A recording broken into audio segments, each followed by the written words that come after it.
April 1వ తారీఖు వచ్చేసింది. ఇప్పుడు ఈ ఇన్కమ్ ట్యాక్స్ కట్టేటువంటి కార్యక్రమం ఏదైతే ఉందో ఈ కార్యక్రమంలో 2 రకాల ట్యాక్స్ రెజ్యూమ్లు ఉన్నాయి మనకి. సో 1 ఏప్రిల్ నుంచి కూడా కొత్త ట్యాక్స్ రెజ్యూమ్ డిఫాల్ట్గా పడిపోతుంది అనేటువంటి డిస్కషన్స్ సోషల్ మీడియాలో నడుస్తున్నాయి. కొత్త ట్యాక్స్ రెజ్యూమ్కి సంబంధించినటువంటి రూల్స్ ఏంటి, ఆ కొత్త ట్యాక్స్ రెజ్యూమ్ తలకే నొప్పులు ఉంటే పాత ట్యాక్స్ రెజ్యూమ్కి వెళ్ళాలి అంటే అయితే ITR 1, ITR 2 అంటారు. ITR 1 అంటే కొత్తది, 2 అంటే పాతది. సో ఈ 2లోనే కంటిన్యూ అవ్వాలి, 1 వద్దనుకుంటే ఆప్షన్ ఎట్లా పెట్టుకోవాలి, అట్లాగే ITR 1కి 2కి తేడాలేంటి, దేంట్లో బెనిఫిట్ ఉంది మనకి అనే విషయాల గురించి చాలా క్లియర్గా ఈ వీడియోలో నేను ఎక్స్ప్లెయిన్ చేయడానికి ప్రయత్నం చేస్తా. కాబట్టి ఈ వీడియోని మీ వాట్సాప్ స్టేటస్లో పెట్టడమో, మీ తెలిసిన వాళ్ళకి షేర్ చేయడమో ఇదంతా చేయండి.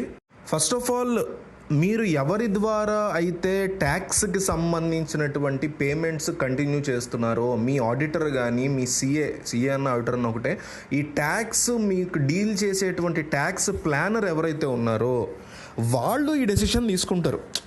ఎందుకు, మనం డబ్బులు ఇచ్చి వాళ్ళతో పని చేయించుకుంటున్నాం కాబట్టి వాళ్ళు ఏ ట్యాక్స్ రెజ్యూమ్లో మన యొక్క ట్యాక్స్ పేమెంట్ జరిగితే మనకి బెనిఫిట్ అనేది వాళ్ళకి క్లియర్ కట్గా తెలుస్తుంది.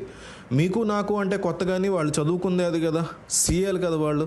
కాబట్టి ఏ ట్యాక్స్ రెజ్యూమ్లో మనం ముందుకు వెళితే బెటరు అనే దాని గురించి డెసిషన్ వాళ్ళు తీసుకోవాలి. ఎందుకంటే మీరు సంవత్సరం పొడవుతా సంపాదించే సొమ్ము, మీరు పెట్టే ఖర్చులు, మీ డివిడెండ్లు, ఫండ్లు, మీ LIC ప్రీమియంలు, గాడిద గుడ్డు, ఇవన్నీ వాళ్ళకే ఐడియా ఉంటాయి.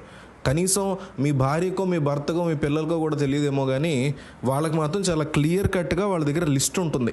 కాబట్టి ఏంటంటే ఆ డెసిషన్ వాళ్ళు తీసుకోవాలి. తీసుకున్న తర్వాత అంటే వాళ్ళు మీరు కలిసి మాట్లాడుకుని తీసేసుకున్నారు. తీసుకున్న తర్వాత నాకు పాత రెజ్యూమే కావాలి అని మీరు అనుకున్నప్పుడు అక్కడ చాలా చిన్న ఆప్షన్ ఉంటుంది అంతే. ఆ ఆప్షన్లో నాకు ఓల్డ్ రెజ్యూమే కావాలబ్బా అని మీరు టిక్ పెట్టుకుంటే చాలు. కంపల్సరీ కొత్త రెజ్యూమ్కే వెళ్ళాలి అనేటువంటిది ఏమీ లేదు. బట్ డిఫాల్ట్గా కొత్త రెజ్యూమ్ పడిపోయే అవకాశం ఉంది. కాబట్టి CAలు ఉన్నది అందుకే, వాళ్ళ హెల్ప్ మనకు చేస్తారు, మనం వాళ్ళకి ఛార్జెస్ అవి పే చేసుకుంటాం. కాబట్టి ఎటువంటి ఇబ్బంది లేదు. సో ఏప్రిల్ 1 నుంచి కొత్తగా జరిగేటువంటి మార్పులు ఏమీ లేవు అనేసి కేంద్ర ప్రభుత్వం చెప్తోంది. అదే నిజమా కాదా అనేది కూడా మనం ఈ వీడియోలో చూద్దాం. ఇప్పుడు ట్యాక్స్ స్లాబ్స్ ఉంటాయి కదా, అంటే ఇంత సొమ్ము సంపాదన ఏడాదికి ఉంటే దానికి ఇంత శాతం ట్యాక్స్ కట్టాలి అనేసి ఇవన్నీ ఉంటాయి కదా, వాటి గురించి చెప్తా, స్లాబుల గురించి. ఇక్కడ కొత్త ట్యాక్స్ రెజ్యూమ్లో స్లాబ్ను గనక మీరు అబ్జర్వ్ చేస్తే 7 లక్షల వరకు కూడా మీకు ట్యాక్స్ కట్టాల్సినటువంటి పని ఈ కొత్త ట్యాక్స్ రెజ్యూమ్లో ఎక్కడా ఉండదు. సంవత్సరానికి 7 లక్షల రూపాయల కంటే తక్కువ మీరు సంపాదిస్తున్నట్లయితే న్యూ రెజ్యూమ్కి వెళ్ళిపోవడం అత్యంత సుఖమైనటువంటి పరిస్థితి. దీని గురించి అసలు మీరు ఆలోచించక్కర్లేదు. హ్యాపీగా న్యూ రెజ్యూమ్కి వెళ్ళిపోవచ్చు, దాని ప్రకారమే మీ ట్యాక్సులు కట్టుకోవచ్చు. అదే ఓల్డ్ రెజ్యూమ్ కనుక మీరు చూస్తే 2.5 లక్షలు సంవత్సరానికి సంపాదిస్తే మనకి ఏమాత్రం ట్యాక్స్ కట్టక్కర్లేదు. ఆ తర్వాత 3 లక్షల లోపు అయితే 5%, 3 లక్షల నుంచి 5 లక్షల లోపు అయితే 5%, 5 లక్షల నుంచి 10 లక్షల లోపు అయితే 20% ట్యాక్స్ కట్టేటువంటి పరిస్థితి ఉంటుంది. ఇక్కడ రెండవ అంశాన్ని మనం ఇక్కడ కీలకంగా చూద్దాం. మీరు ఇన్కమ్ ట్యాక్స్ రిటర్న్స్ని ఫైల్ చేసేటువంటి క్రమంలో ఆటోమేటిక్గా కొత్త ట్యాక్స్ రెజ్యూమ్లో డిఫాల్ట్గా మీది పడిపోతుంది, అందులో క్వశ్చనే లేదు.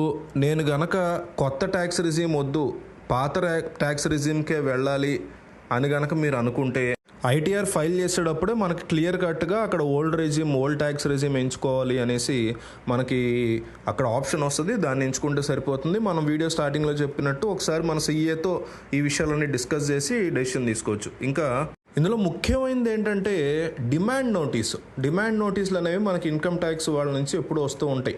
పెనాల్టీలు, ఫైన్లు, ఇతరత్ర సొమ్ము, ట్యాక్స్, ఇంట్రెస్ట్ పేబుల్, ఇట్లాంటి వాటికి సంబంధించి ఈ కొత్త ట్యాక్స్ రెజ్యూమ్లో ఏం చేశారంటే, కొత్త ట్యాక్స్ రెజ్యూమ్ అని కాదు, మీరు ఈ ఇయర్ నుంచి ITR ఫైల్ చేసేటప్పుడు డిమాండ్ నోటీస్కి సంబంధించి, అంటే ఆ డిమాండ్ నోటీస్ మీకు 2009 లేదా 10 ఆ ప్రాంతంలో గనక వచ్చి ఉంటే ఒక 25,000 కట్టేస్తే, మీకున్న డిమాండ్ నోటీస్లో ఎంత అమౌంట్ ఉన్నా ఓ 25,000 కట్టేస్తే అది మాఫీ అయిపోతుంది. అట్లాగే 2014-15 పీరియడ్లో గనక అయితే ఒక 10,000 రూపాయలు మీరు కట్టేస్తే ఆ డిమాండ్ నోటీస్ కూడా మాఫీ అయిపోతుంది. ఇది మన చలాన్స్ని ఎట్లయితే మాఫీ చేస్తారో ఆ రకమైనటువంటిది అనమాట ఇది.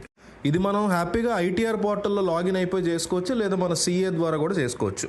ఐటీఆర్ పోర్టల్లో ఏంటంటే మనకు సంబంధించినటువంటి డిమాండ్ నోటీసులు అన్నీ ఏమున్నాయి, గతంలోవి కొత్తవి అవన్నీ అప్లోడ్ అయి ఉంటాయి. వాటిని బేస్ చేసుకుని అవన్నీ సెలెక్ట్ చేసుకుని మనం ఈ అమౌంట్ కట్టేసి అవి మాఫీ చేసేసుకోవచ్చు. కొత్త ట్యాక్స్ రిజీమ్లో ఉన్నటువంటి ఒక బెనిఫిట్ ఏంటంటే, ఈ ఐటీఆర్ రిటర్న్ చేసేప్పుడు మీరు గుర్తుపెట్టుకోవాల్సింది, ఈ ఇయర్ రిటైర్ అయ్యే వాళ్ళు ఎవరైతే ఉంటారో వాళ్ళకి లీవ్ ఎన్కాష్మెంట్ అని చెప్పేసి మనకి గవర్నమెంట్ ఎంప్లాయీస్ కానీ కొంతమంది ప్రైవేట్ వాళ్ళకు కూడా లీవ్ ఎన్కాష్మెంట్ డబ్బులు వస్తాయి.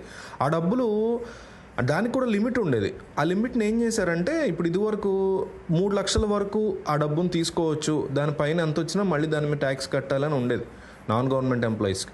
ఇప్పుడు దాన్ని ఏం చేశారంటే ఏకంగా 8 రెట్లు పెంచారు. 3 లక్షల నుంచి 25 లక్షలకు పెంచారు. So section 10(10)AA income tax యొక్క యాక్ట్ ప్రకారం 25 లక్షల డబ్బుని మీరు లీవ్ ఎన్కాష్మెంట్ వరకు తీసుకోవచ్చు. అంటే ఆ పైన అయితేనే ఆ 26 లక్షలు తీసుకుంటేనే మళ్ళీ ఆ లక్షకి మీరు ట్యాక్స్ కట్టాల్సి ఉంటుంది తప్ప దీనికి మీరు ట్యాక్స్ కట్టాల్సి ఉండదు. ఈ ట్యాక్స్ పేయింగ్ వ్యవహారంలో లైఫ్ ఇన్సూరెన్స్ పాలసీలకు సంబంధించినటువంటి అంశంలో ఒక కొత్త తలకాయ నొప్పి పెట్టేశారు. ఇదివరకు ఎట్లా ఉండేదంటే, మనం లైఫ్ ఇన్సూరెన్స్ పాలసీకి ఎంత ప్రీమియం అయినా కట్టండి, ప్రీమియం కట్టి తక్కువ కట్టినా ఎక్కువ కట్టినా వీళ్ళందరికీ సంబంధించి ఆ డబ్బు ఫైనల్గా వాళ్ళు చనిపోయిన తర్వాత ఫ్యామిలీస్కి వచ్చినప్పుడు దాంట్లోంచి కటింగ్స్ ఏమీ ఉండేది కాదు. కానీ ఈసారి మాత్రం బయటికి వచ్చేటువంటి డబ్బులో ఖచ్చితంగా ట్యాక్స్ కట్టాల్సి ఉంటుంది. అట్లా అని చెప్పి మనలాంటి కాస్త సామాన్యులకు కాకుండా ఏడాదికి 5 లక్షల ప్రీమియం లెవెల్లో కడతారు చూసారా, వాళ్ళకనమాట. అంటే నెలకి దాదాపు ఒక 50,000 పైన ప్రీమియం కట్టే వాళ్ళు ఉంటారు ఇన్సూరెన్స్లో. ఎవరన్నా చనిపోయినప్పుడు దాదాపు 20 కోట్ల వరకు ప్రీమియం అదే ఇన్సూరెన్స్ డబ్బులు తీసుకోవచ్చు. ఆ టైప్లో కడుతూ ఉంటారు. ఏడాదికి 5 లక్షల ప్రీమియం వరకు కడుతూ ఉంటారు. ఇట్లాంటి వాళ్ళకి మాత్రం ఆ పెద్ద అమౌంట్ ఏదైతే ఫైనల్గా వస్తుందో అందులోంచి కూడా కంపల్సరీ ట్యాక్స్ కట్టాల్సి ఉంటుందని కొత్త రూల్స్ పెట్టారు. సో మొత్తానికి ఈ లాస్ట్ పాయింట్ అయితే బాగా బలిసిన వాళ్ళకి అనుకోవచ్చు. సో చాలామంది కన్ఫ్యూజ్ అవుతున్నారు, ఫస్ట్ రెజ్యూమ్లోనే వెళ్ళాలి, న్యూ ట్యాక్స్ రెజ్యూమ్లోనే వెళ్ళాలనే పెద్ద రూల్ పెట్టారని చాలామంది తిట్టుకుంటున్నారు, కంగారు పడుతున్నారు. వాళ్ళందరికీ తెలిసేలాగా ఈ వీడియోని వీలైనంత ఎక్కువగా స్ప్రెడ్ చేయండి, వాళ్ళకి ఒక క్లారిటీ వస్తుంది. Thank you.